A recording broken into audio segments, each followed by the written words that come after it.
Okay guys, welcome to That Was the Year That Was. This week we're looking at 1987. Now in the charts, in the charts what did we have? Top 10 we had Madonna with La Ala Bonita. Didn't do Spanish at school, so excuse the pronunciation. Number 9 we had the Pet Shop Boys with It's a Sin. Number 8, I don't even remember this one, Judy Boucher, Can't Be With You Tonight. Never heard of that one. Number 7, the Mars, you've probably never heard of, but you'll remember this tune. It's the annoying pump up the volume, hit, hit, hit.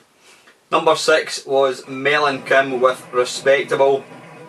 Number 5, the Bee Gees, You Win Again. Number 4, Whitney Houston, I Wanna Dance With Somebody, rather than leave the bath running. Number 3, Tip Out, China in Your Hand. You must have awfully big hands to be able to hold the whole of China. Number 2, Starship, Nothing's Gonna Stop Us Now. Gonna seems to be quite a popular word in this era. And a classic, Mr. Rick Astley, Never Gonna Give You Up. So yeah, that was the charts. Any other notable songs? We had Reet Petite, Jackie Wilson. We had Heart Alone, quite a good song that. We had John Farnham, You're the Voice. U2, nah, that's not a good song. Hue and Cry, Labour of Love, Sweet Little Mystery by Wet Wet Wet. We had Fairy Tale of New York, can you believe that was the 82nd best selling single by the Pogues featuring Kirsty MacColl. Yeah, that was the music. In the news, what did we have? Most of Britain was affected by heavy snow and sub-zero temperatures in January. Gollywogs are banned from Enid Blyton books. What else? Prince Edward left the Royal Marines after just 3 months. Let's see. British Airways is privatised. The Herald of Free Enterprise capsizes while leaving the harbour of Zeebrugge. Apparently killed 193 people. And it was all because somebody left the door open, can you believe? Neil Kinnock meets Ronald Reagan in Washington. In Washington DC. Margaret Thatcher visits Moscow. Arsenal win the Football League Cup. Everton win the Everton win the Football League First Division. There's really nothing exciting. Unemployment. Peter Beardsley becomes the most expensive player transferred between British clubs when he completes a 1.9 million move from Newcastle to Liverpool.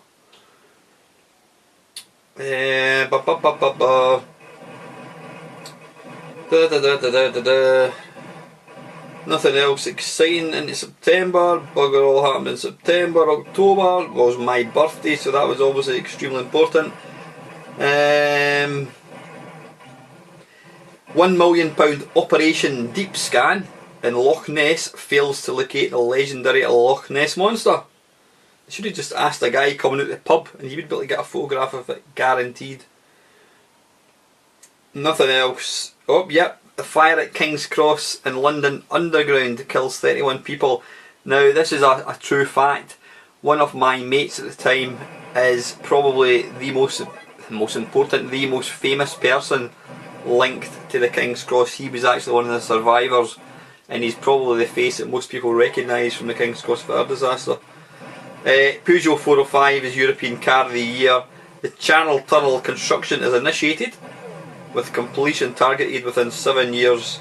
Yeah, nothing else. Apart from Kylie Minogue released I Should Be So Lucky, Lucky, Lucky, I Should Be So Lucky in Love. Yeah, whatever. More importantly, video games. This is 1943. Now, I've got to say guys, this list is getting bigger and bigger and bigger and bigger and bigger and bigger and bigger. So I'm literally going to play each one for about 1 minute. So let's go.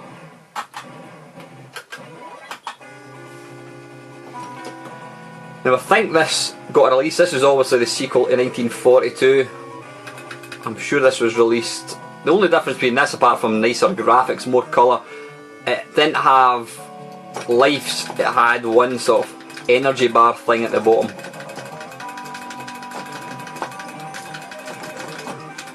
Now I've got to say, I've never really... 1942 is one of my favourite games, and I've just never really gotten into the whole energy bar thing with these shooters. Oops, I was trying to kill him but I can't see me.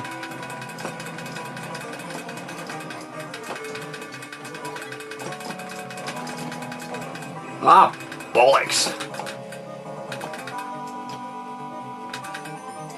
Right, anyway, that's game over. That is 1943, and that is by Midway. Okay, this is Afterburner 2. This is released by Sega.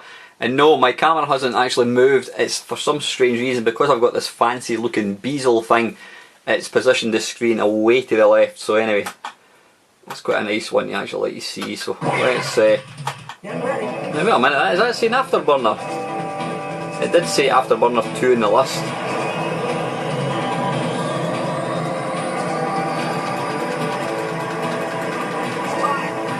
Ah, it uses the old trackball. Now, I'm not sure. I know this game was ported to pretty much every home console and home computer, including the Spectrum, Amstrad C64, Amiga, Atari ST. I think it also came out in the Sega Master System and possibly the Mega Drive as well. This obviously utilised a big hydraulic doohickey.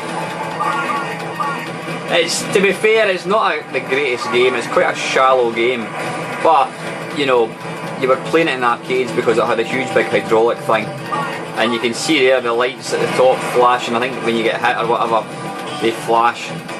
So yeah, it was a bit of an experience to play in arcades, but ultimately it lost a lot of the appeal when you played it in the home versions.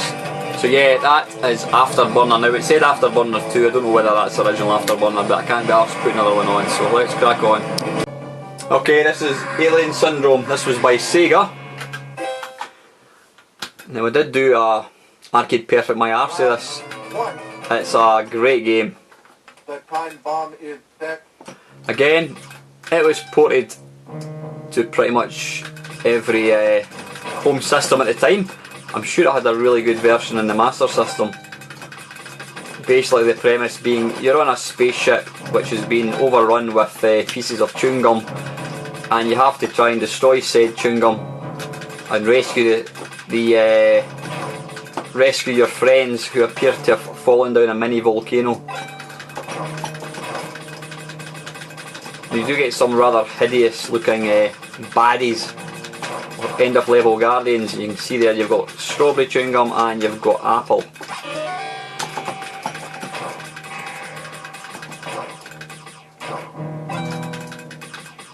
You've got maps and you've got different weapons, and it's kind of a precursor to what do you call it, Alien Breed on the Commodore Amiga. This is a great game though.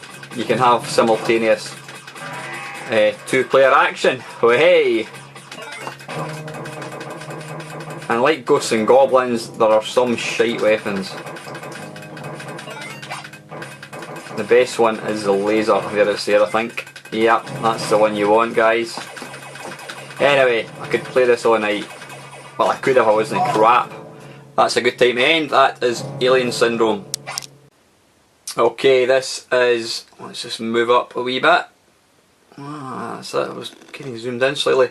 This is APB, All Points Bulletin, and this was released by Atari Games. Now, I'll zoom in a wee bit to let you actually see the screen.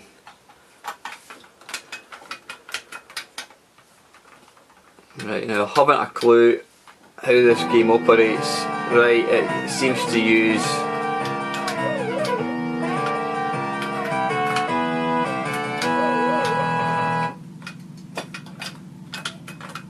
how do I move?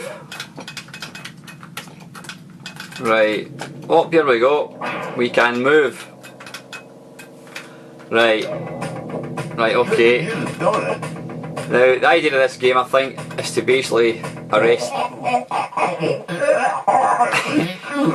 yeah, basically arrest the bad guys.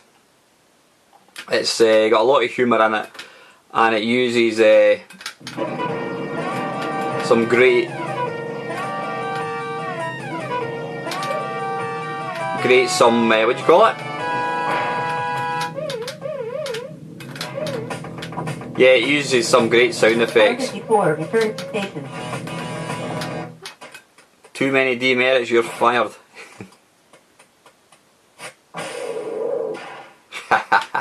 As you can see, I am completely pants at it.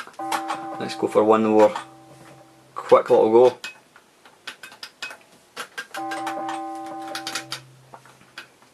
Again, this was released for all the game systems of the day.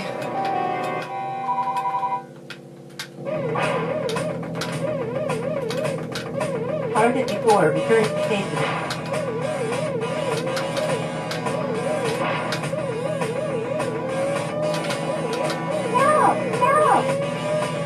Now that sounds awfully like the jailbreak noise. It sure could use it, don't it? Yeah! Hey!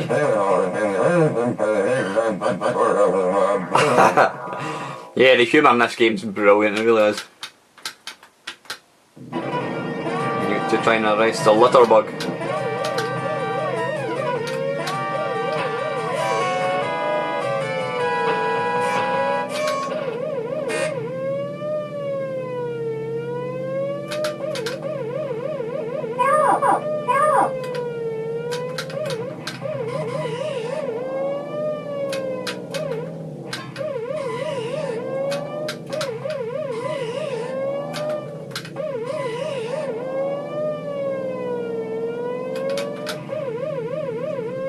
Right guys, that's it. That is APB and that is by Atari Games.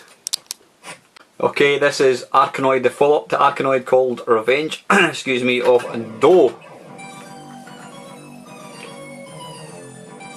And again, this was ported to pretty much every console known to man. This is a great game. It's albeit I am shite. It's a great game. This is significantly harder in my opinion than the original. Now this game used a, what do you call it, not a twister, what the hell was it called? What the hell, this used a, I can't even remember the name of it. One of these little wheel things that you twist, a spinner, that's what it's called. Yeah, it used a spinner to control your Voss spaceship.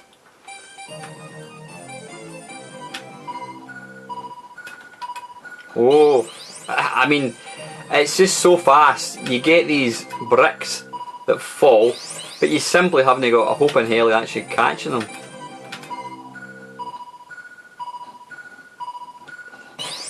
This is brutal. That's 2 games I've played. Right guys, that's enough of that. That is Arkanoid II, or it's called Revenge of Do, and that is by Taito. Okay, and this is loud. This is Bionic Commando by Capcom. Now again, I did feature this. Apologies about how loud it is guys. Some games just seem to be louder than others for whatever reason. I did feature this in my Arcade Perfect My Arse, and it's a lovely game.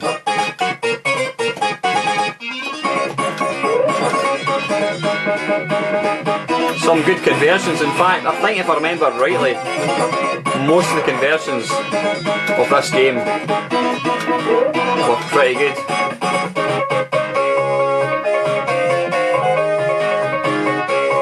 Ah, bollocks.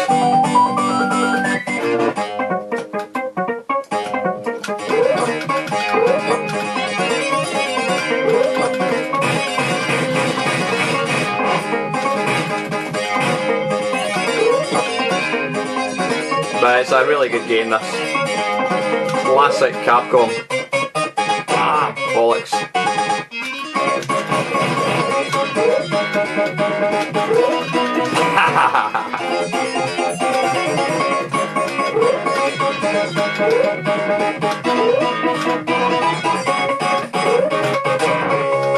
Yeah guys, that's Bionic Commando, and that's by Capcom. Okay, this is Black Tiger, and again this is by Capcom. You can see another lovely sort of marquee, really nice looking. This is a game I've never really played, I have to admit. It looks like a great game, but it's just another one of these games. There's so many good games that it's absolutely impossible to play them all. It feels very much like sort of ghouls and ghosts and goblins, whatever you want to say. It's and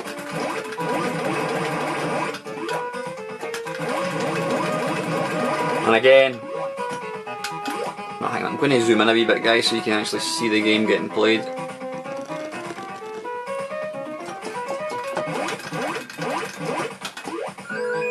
Ah, bollocks.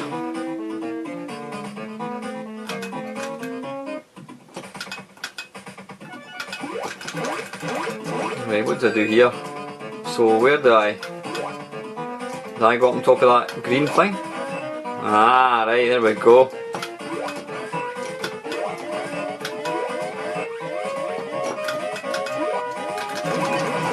Take that.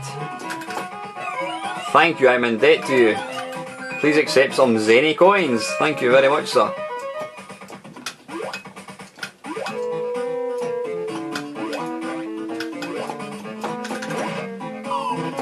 Ah, bollocks. That's a man-eating plant. It feels kind of a bit Contra-like as well.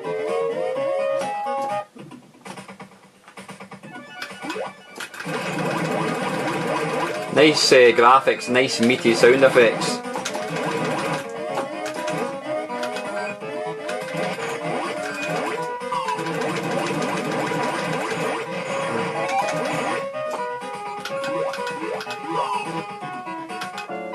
Right, anyway guys, I could play that one for quite a while. That's Black Tiger, and that is by Capcom. Okay, this is Blasteroids, and this is by... who makes this? This is Atari. I didn't realise it was Atari. It's very similar to, well, it's obviously a next gen sort of, how do we... right, I probably should have really configured the buttons. Ah, right, we use the trackball.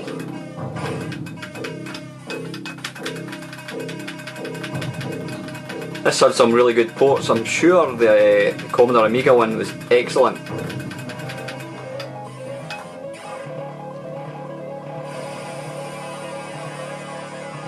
Tells you at the bottom there, destroy all asteroids to advance. Red asteroids contain energy crystals. Use transform button to change ship type.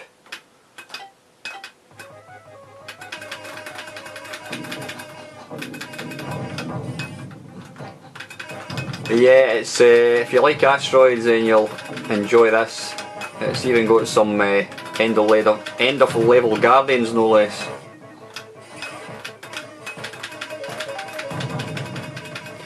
Some nice meaty sound effects as well. Atari were certainly ahead of the rest of them when it came to sound effects. They'd utilised the you know, the sort of digitised sounds really well.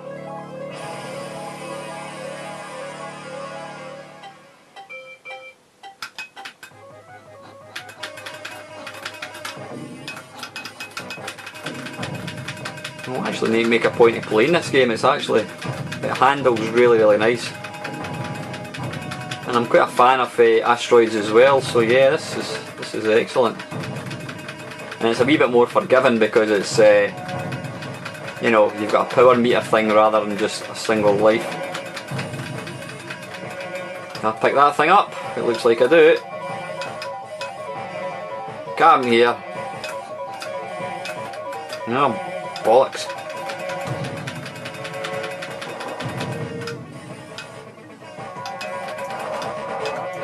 Come on. There we go. Right, anyway guys, if I could play that a bit longer, that's Blasteroids, and that is by Atari. Okay, this one needs no introduction because it was a game I featured last week. This is Continental Circus and this is by Taito. How do we accelerate? Press accelerate, and here we go.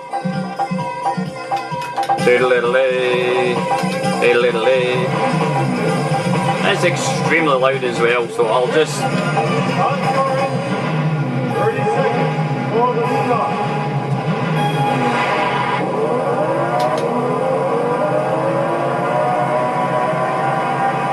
But it's a mightily fine game, this. And again, if anybody that watched my Arcade Perfect this week, you'll see it was ported to a lot of systems. And when you take damage, you can pull in and get your damage repaired.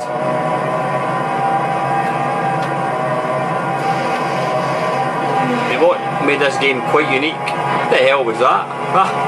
What game made this game quite unique from other racers back in the day was the fact that there was 3D versions.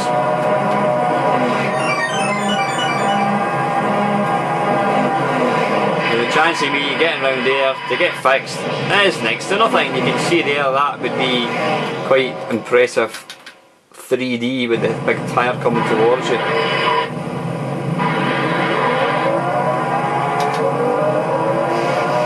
There's a pit there as well, a bit too late.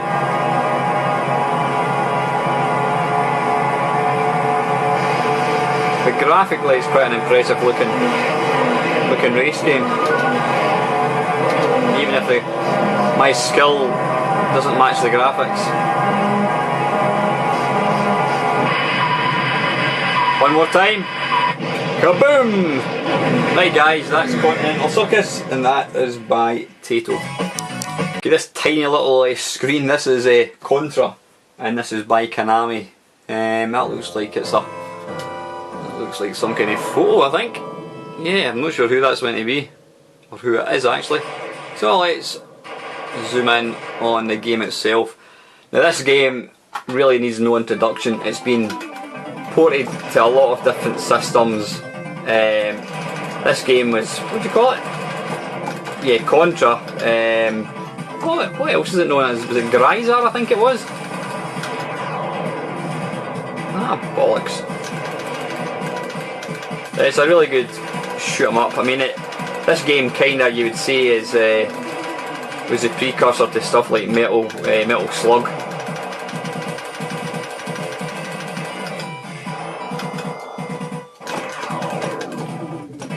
But it's fiendishly hard, as you can probably tell there.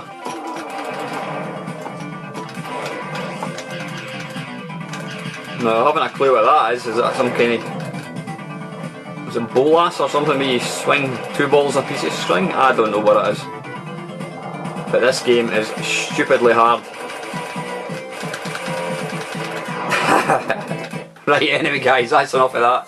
That is Contra and that is by Konami. Okay guys, this is Double Dragon. And for such a famous game, it's quite an infamous, not infamous, rather non-famous company. It's by a company called Technos, I think it is. Technos? Maybe it's going to tell us somewhere. Anyway, yeah, let's batter on with this. This game's been ported to pretty much every system under the sun.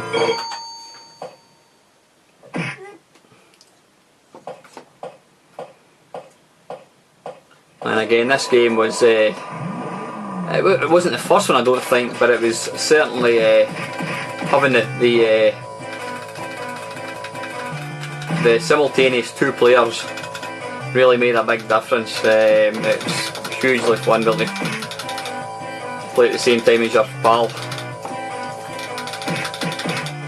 And it's one of these games that even if you weren't very good at video games, a bit like me, you could certainly last a couple of minutes, which was more than some of the sort of shoot 'em ups that were out.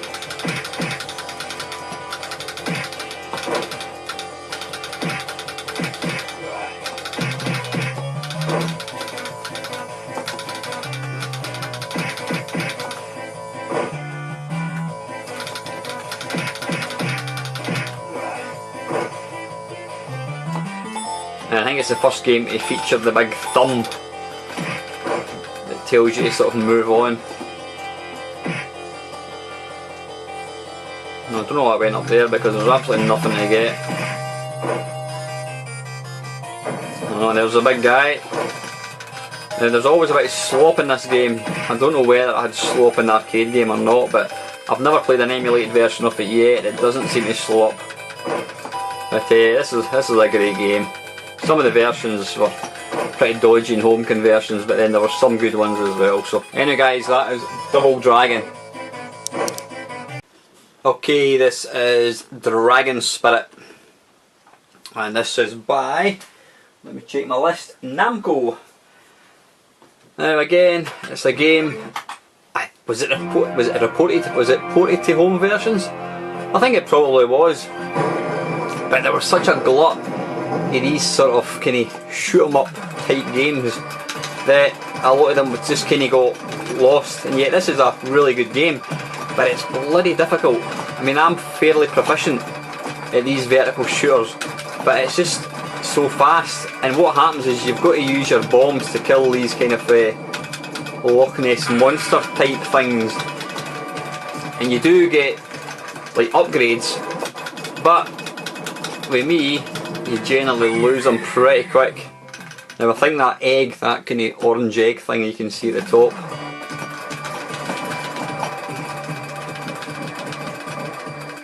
is an upgrade. I think your kind of bird, or your dragon I should say, gets a second head.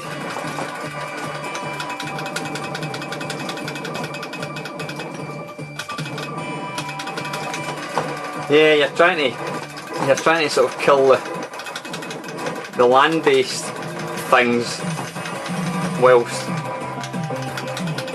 Now, what is that? Come on, I don't believe I've just missed that.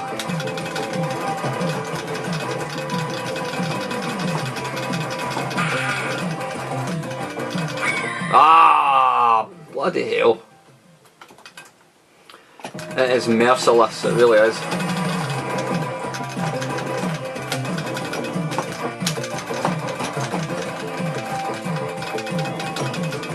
Right, come on, let's get this thing. There we go, I've now got twin firepower.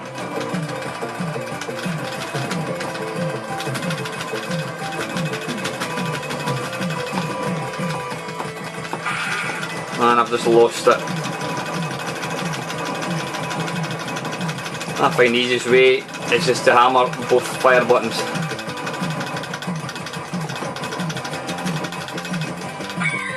Bollocks! Yeah, that's enough of that one, guys. That's Dragon Spirit, and that is by Namco.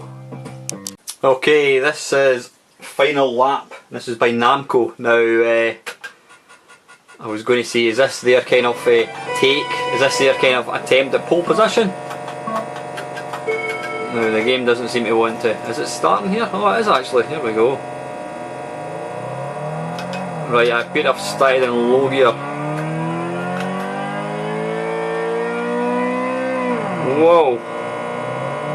You can see there the graphics for the car are quite nice.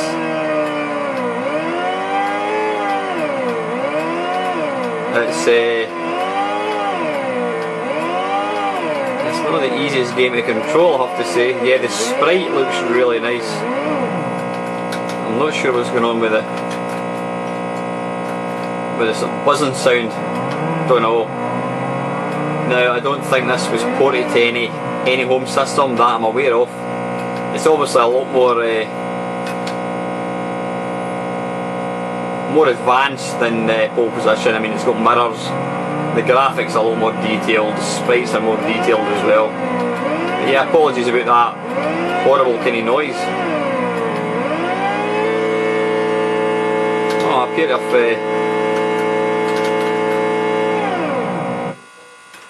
yeah, this is obviously something that's not emulated properly. But anyway guys, that is Final Lap, and that is by Namco. Okay, this is Flying Shark by Taito. Now this was pretty brutally difficult shoot 'em up. Looked really nice, but it was certainly harder than some of them. I think what made it part of what made it quite difficult is the fact that you've got all the sort of camouflage, and you've also got ground opponents as well, and it wasn't always that easy to oh, excuse me, there's something on my mouth there. Yeah, it wasn't always that easy to actually see what you're trying to kill. I remember playing it in the C64 and it was bloody brutal. Like, I think I'm just using all my smart bombs there when I shouldn't have.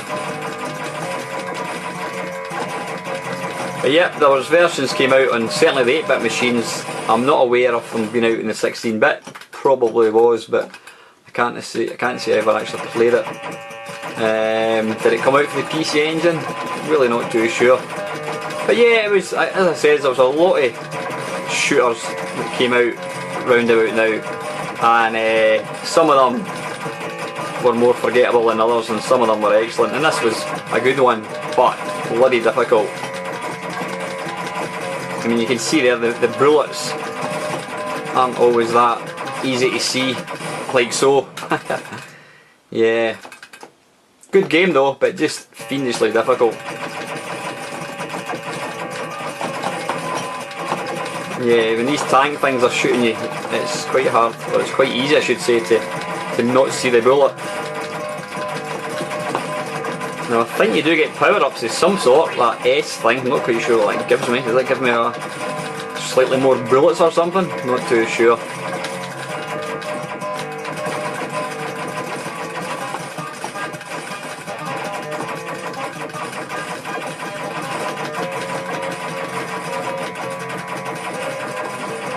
Now that was just silly, I was too greedy trying to get the S and consequently died. So yeah guys, that is Flying Shark and that is by Tato.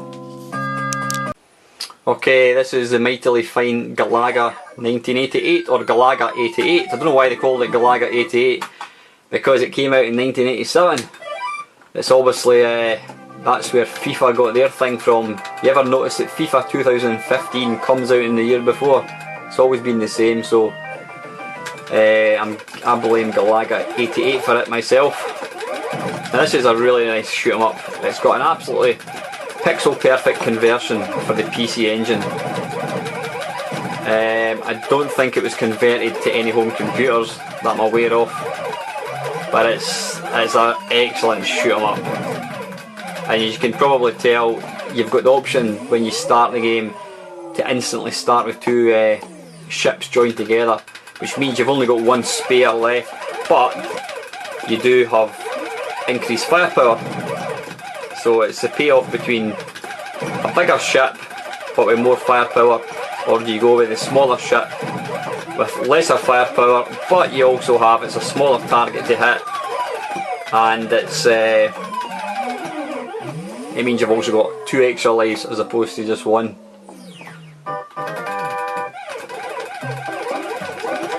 But this is video games at its finest. It's just such a fun game to play, it really is. You know, little spaceships dancing.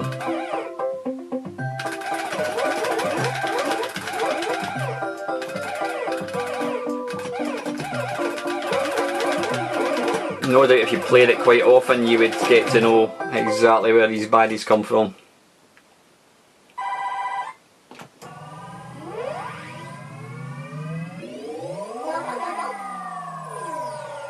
Dimension 1 Stage 4.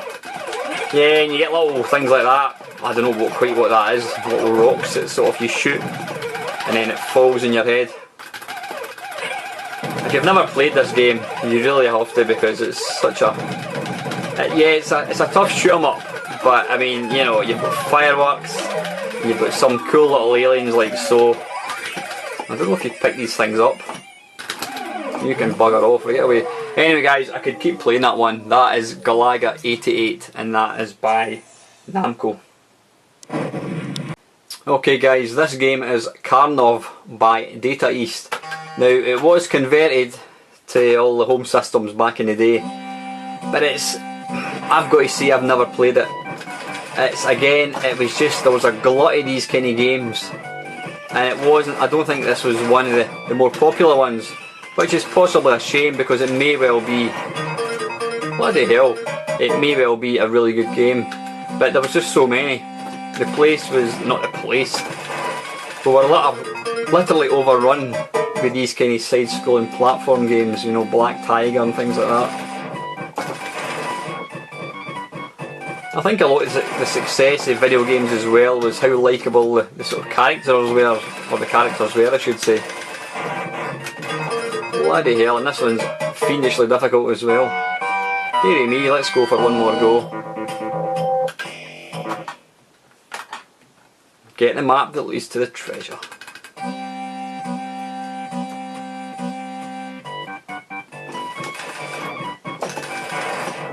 But nice big graphics, I've got to say.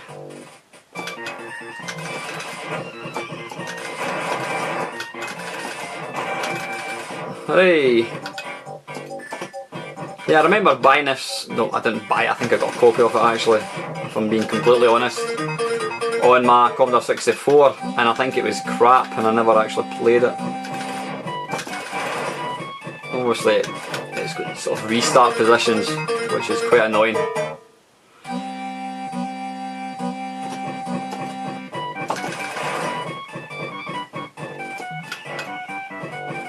Haha, take that, you fiends. Alright, you get the last laugh. Right guys, yeah, that's Karnov, and that is by Data East. Okay, this is the mightily fine Operation Wolf by Tato. Now, if you're watching this obviously, then yeah, you are watching this.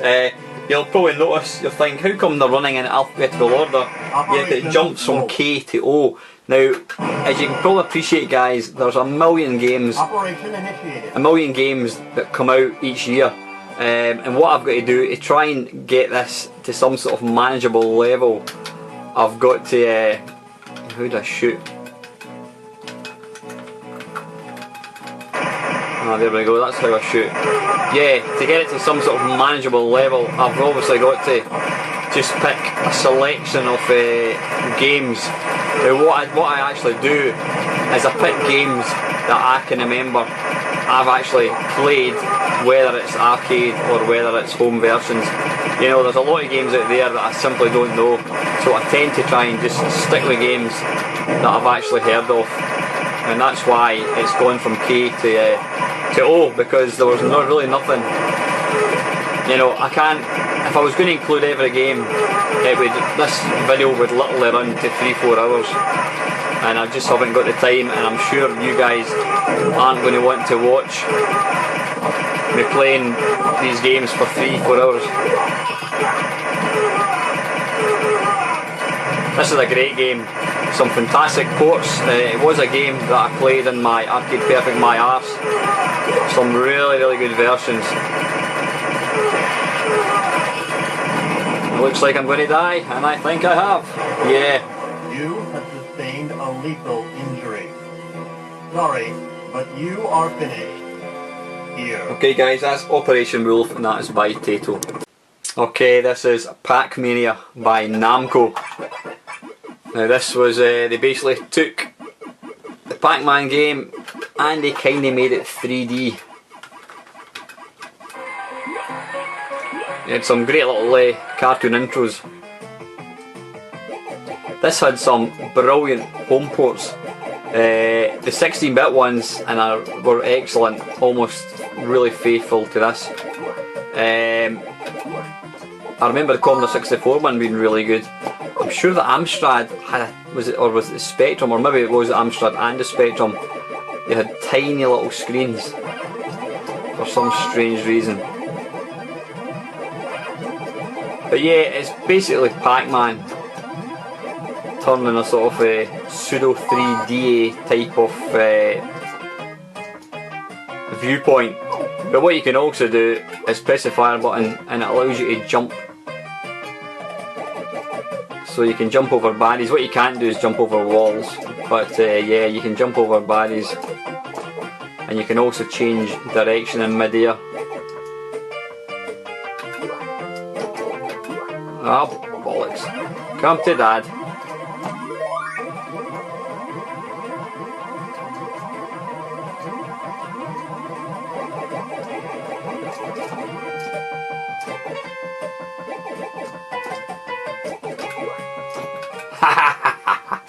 Okay guys, that's Pac-Mania, and that is by Namco.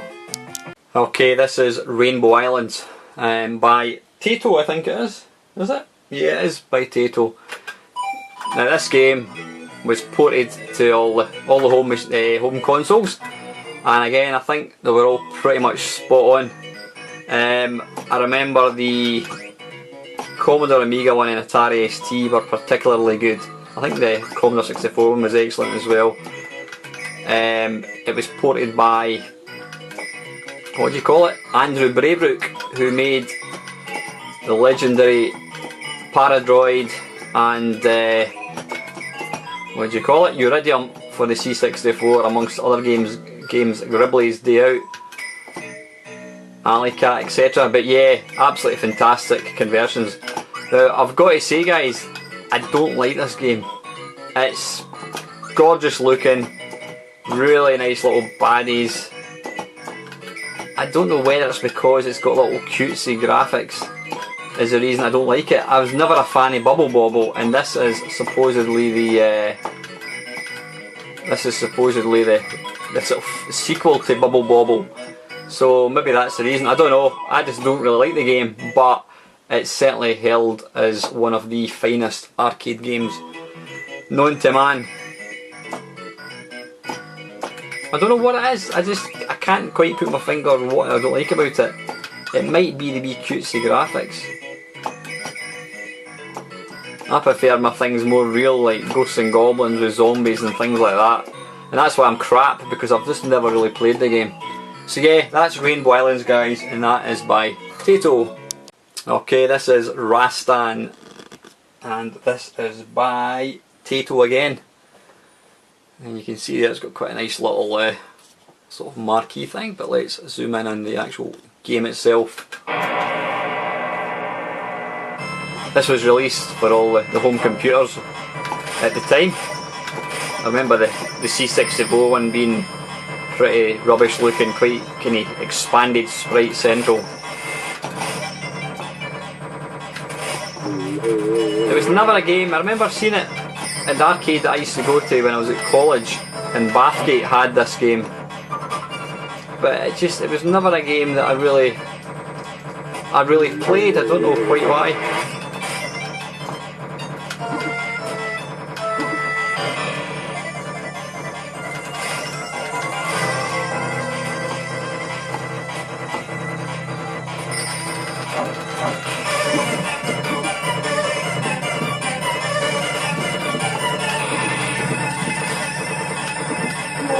Ah, bollocks. And right back to the start again.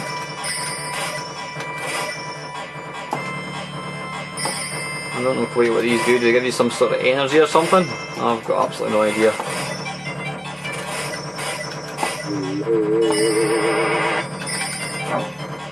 Now I think you can get different weapons later on or something. I'm really not too sure.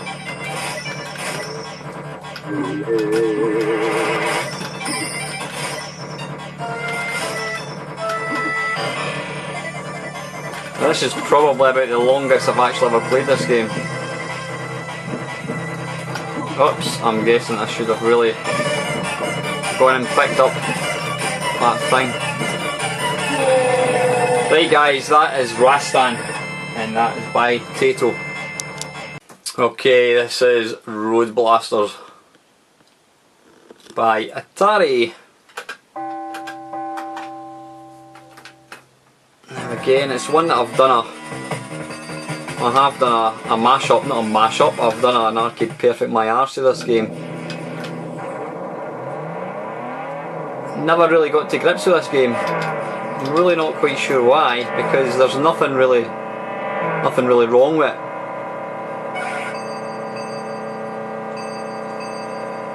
And yeah, there was multiple home versions came out for this. Ah, bollocks. You know what, one thing I never really liked about this game was this reliance on getting fuel. I mean, fuel is something that you have to worry about in the real life.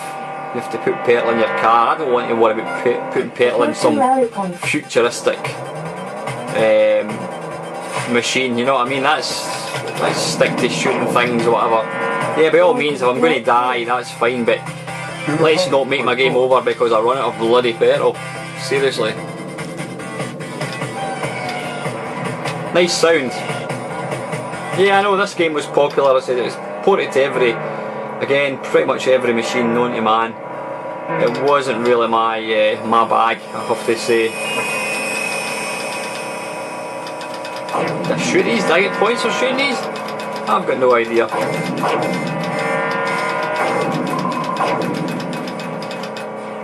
Well, I know you pick up the green things. Do they give you fuel shooting things? I don't know.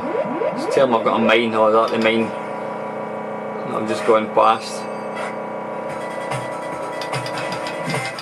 Kaboom! Fuel level critical. Right, there you go. That's the reason I don't like it, because the game over because I ran out of bloody petrol. Anyway, that's Road Blasters, and that is by Atari. Okay, this is a game that put Irem on the map. This is the spectacular R-Type. If there's anybody watching this that hasn't played R-Type, then I suggest you go and play it now. It's an absolute brilliantly hard shoot 'em up game with some great power-ups and amazing sound and even better graphics. It's been ported to virtually every single video game platform known to man, and I mean every single platform, including the Game Boy, PC Engine, Spectrum, Commodore 64, Amiga, everything. And funnily enough, for such a graphically intensive game, most of the versions are actually pretty good. I'm not quite sure how that worked, but they just seem to absolutely nail it.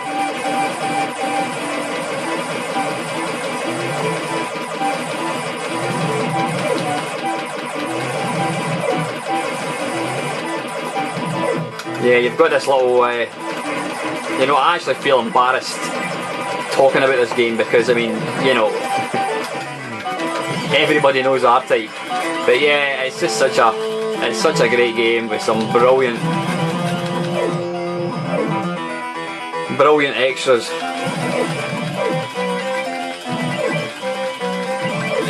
I've just dawned on me, I've actually zoomed out.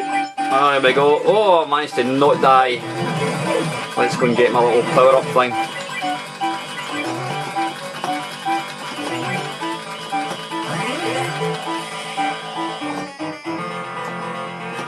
But it's got to be up there with as one of the greatest shoot 'em ups of all time, if not the greatest shoot 'em up. I mean, I know there's more iconic ones like Space Invaders, but you know, I would say Defender and R-Type have got to be right up there. Let's see if I can kill this baddie.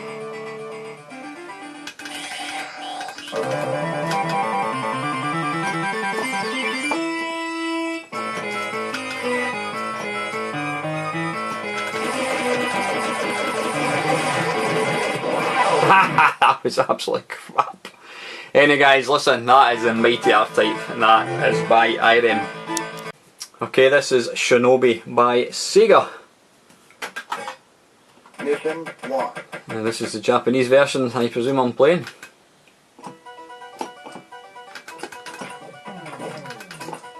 Now this had some good home conversions, most notably the Mega Drive, if I recall. I'm about to rescue the wee bird. The only time I saw this in an arcade was in the snooker club in Livingston. It's funny how you can always remember where you saw arcade games. I don't know why that is. Bollocks. I mean, I don't remember where I first got my Barry chocolate, but I can always remember where I first saw arcade games. Ah. Okay, apologies guys. I ran out of memory and I ran out of space on the memory stick, so yeah, it's just kind of cut to that. But yeah, anyway guys, that is Shinobi. Good game and some excellent conversions, especially the Mega Drive one. So let's batter on. That's Shinobi by Sega. Okay, this is Super HangOn. This was a follow-up to HangOn by Sega. Now you can see there, you've got the kind of cockpit with the speakers and that, but let's just zoom in so you can actually see the screen.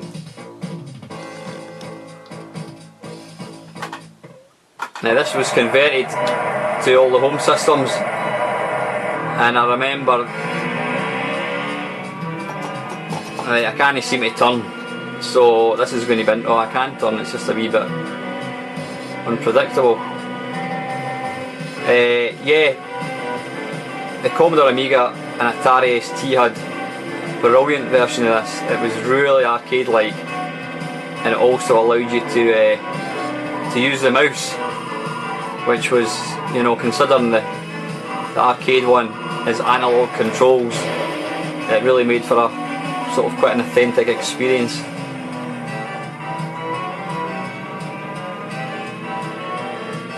But yeah, they just kind of improved. They took the original HangOn, made it, in my opinion, slightly easier, put in nicer graphics, added some decent sound effects, and I think they also, well, they put in hills, which I don't recall being in the first HangOn. Maybe they did, I'm really not too sure.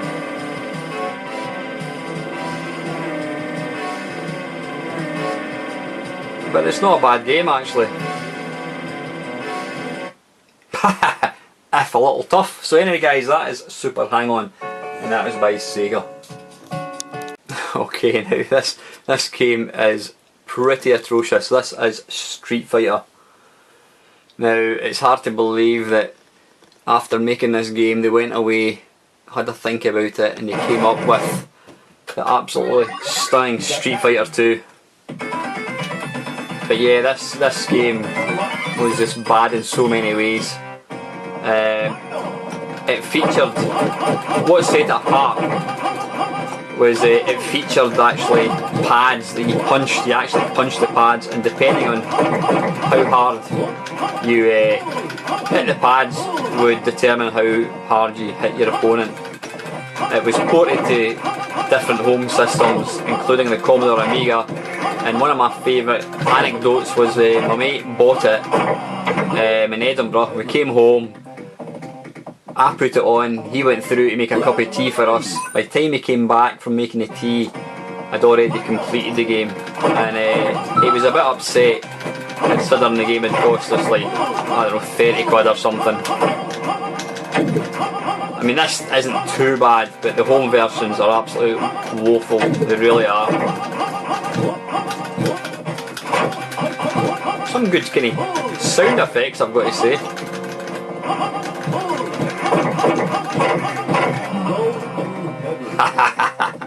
Anyway guys, that is Street Fighter. Okay, this is Thunderblade, and again this is by Sega. Now, this was quite a visually impressive game back at the time. Let's zoom in so you can see it getting played. Now, I don't know how this is going to work, what controls it's going to use. Again, this was, I was going to say imported, this was, right, okay, so we're using the, right, I'm using the, what am I using here? I'm using the trackball, oddly enough. Pulling back makes you go up, pushing forward makes you go down. Can you go faster? I don't know if you can. Start mission? What do you mean I'm not even started yet? Ah, that's about some of these bad boys. Remember, I've seen this. This was one of the earliest games I had for the Commodore Amiga, and it was pretty impressive looking. I remember being kind of blown away with it, thinking, oh, it's 3D. In retrospect, it was probably quite a crap game, but you know, going from the Commodore 64 to something like this, it just seemed a bit special.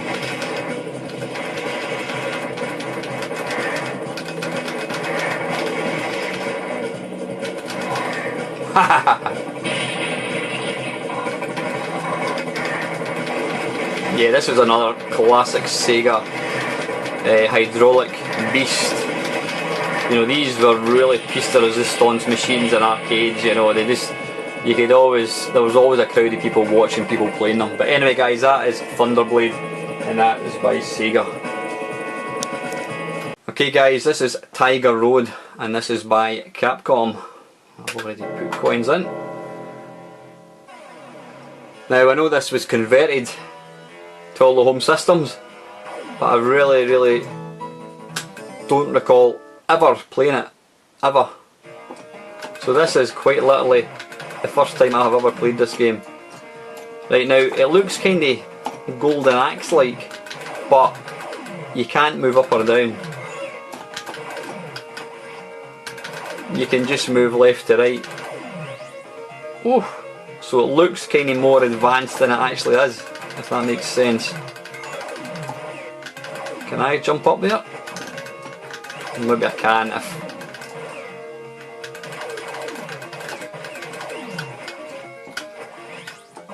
Ouch! Yeah, I can remember seeing adverts in, you know, computer magazines for this game, but I just never ever played it. What the hell? Dearie me.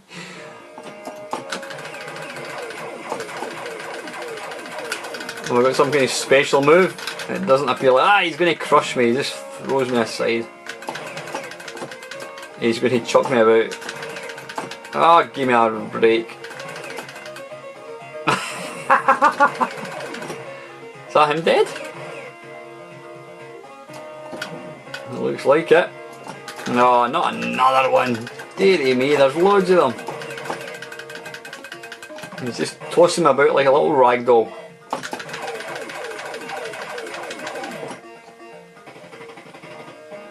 Oh, where you go. Right on the fuck. Anyway, that's enough of that one guys, I think. That is Tiger Road. And that is by Capcom. Okay, this is Twin Cobra, and this is by Toplan, who kinda were quite big in their... No, in fact this one's by Taito it says, I thought it was Toplan. You know what, it's probably one of these ones that was released by other companies. Yeah, so this is Taito, it would appear. Now I don't think this game was ever converted to home systems. It may have been. I'm not even sure why I remember it, because I don't think I ever played it in the arcades. It may have been just one that I've discovered through MAME actually. But you can see it's very similar to a lot of Flying Shark, Dragon Spirit, these kind of games.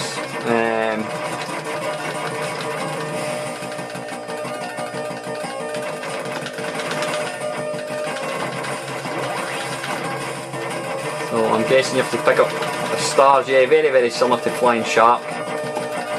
I.e. you shoot things and it's got tanks in it. So that makes it identical in my book.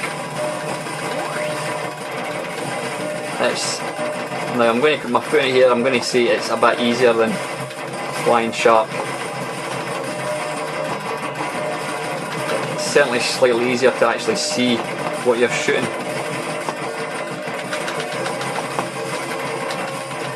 It's getting a bit tougher now. Kaboom! Actually, not a bad wee shoot 'em up.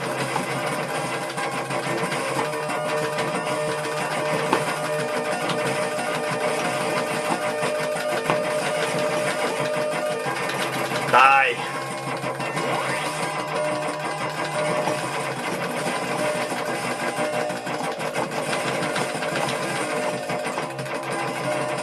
Now looking at the top I can see press 2-player button, so I'm guessing you can have simultaneous play. But anyway, listen guys, I'm going to stop playing this because it's actually quite good, I'm quite enjoying this. So this is, what's this called? This is called Twin Cobra and it's by Taito. This is Wonder Boy in Monsterland by Sega. And this is the Japanese version, which is why it's in Japanese. Although very oddly, never understand that why some Japanese games, they seem to have Japanese for some of the game, yet English for other bits. Don't understand that, so I haven't a clue what I'm doing here. Now this game I think came out for the Sega Master System. In fact, you know what, it did get released. It got released on home systems, and I think it wasn't a bad conversion. Again, because it's kind of quite cutie, I was never really a big fan of it. Some people rave about this game. I don't recall ever seeing this in arcades, and to be honest I probably wouldn't play it because I would look at the graphics and think, well, I want to play stuff like Thunder Force or whatever the hell it is. I want to play big 3D affairs, not little piddly games like this. Now I've got to admit, the last time I played this game, I think it may have been in the Amiga, probably about 15 years ago, so that's why I'm absolutely pants at this. It's slightly dubious you play the part of a small baby wearing a nappy. Yeah, anyway guys, listen, that's enough of that one. That is, if my dog gets off the list, that is Wonder Boy in Monsterland by Sega. Okay, now this game I was a bit unsure about picking this game. This is Xenophobe by Bally Midway. I've seen it, I've got no idea about how it works or anything, or whether I can even play with one player. I don't know. It just looked...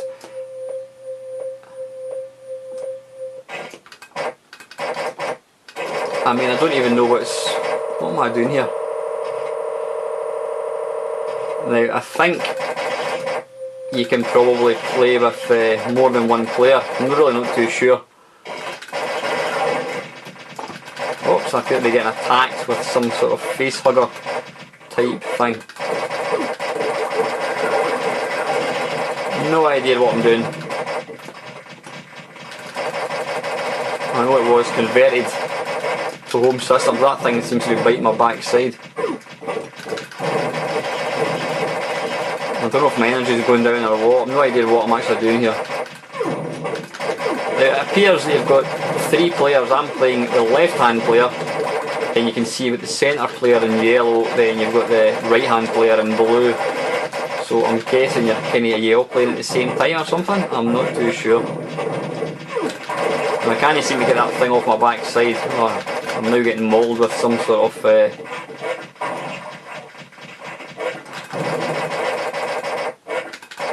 it's an utterly bizarre looking game. It looks like I'm actually E.T. Take this.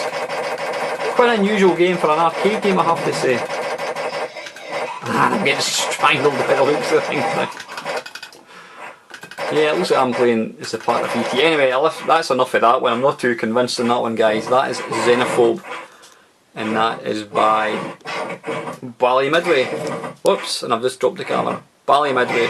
Okay guys, this is the very final game for this particular year. This is Zybots, and this is by Atari. I can't quite fit the whole game in. Now this was what do you call it? Do I use other? I'm not quite sure how. Ah, right. Okay, I get you. I can kind of change. Right, I've got you. I've got it now. I need to change the... You can kind of rotate the view.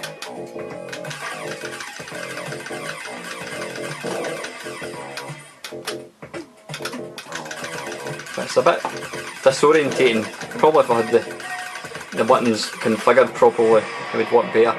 So yeah, I'm thinking this is a 2-player game, simultaneous 2-player game. It was converted to all the home systems. I'm sure the Commodore Amiga one and Atari ST ones looked the part. you can certainly see that the sort of graphic style of these games were changing. They were sort of becoming more cartoon-like.